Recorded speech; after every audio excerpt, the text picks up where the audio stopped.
নারায়ণগঞ্জের রূপগঞ্জে নিষিদ্ধ সংগঠন ছাত্রলীগের কোনো নেতাকর্মীকে দেখলেই গণধোলাই দেয়া হবে বলে জানিয়েছেন নারায়ণগঞ্জ জেলা ছাত্রদলের সাবেক সিনিয়র সহসভাপতি ও বর্তমান যুবদল নেতা আবু মোহাম্মদ মাসুম।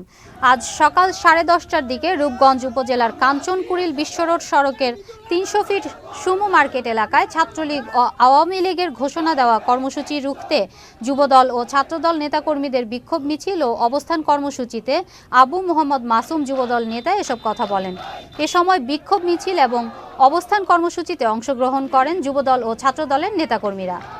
ইতিমধ্যেই বাংলাদেশ সরকার ছাত্রলীগকে নিষিদ্ধ সংগঠন হিসেবে ঘোষণা করা হচ্ছে, তাই তাদের কিন্তু এই দেশে কোনো রকম রাজনৈতিক কর্মসূচি করার কোনো অধিকার নাই। নিষিদ্ধ সংগঠন ছাত্রলীগ কর্তৃক সমগ্র ফেব্রুয়ারি মাস জুড়ে যে প্রোগ্রাম ঘোষণা করা হয়েছে, আমরা এইটার প্রতিবাদে আজকে নারায়ণগঞ্জ জেলা ছাত্রদল তথা রূপগঞ্জ থানা ছাত্রদল এবং আমাদের যারা আছে মুরব্বীরা ওদেরকে সাথে নিয়ে আমরা আজকে রাজপথে অবস্থান নিয়েছি।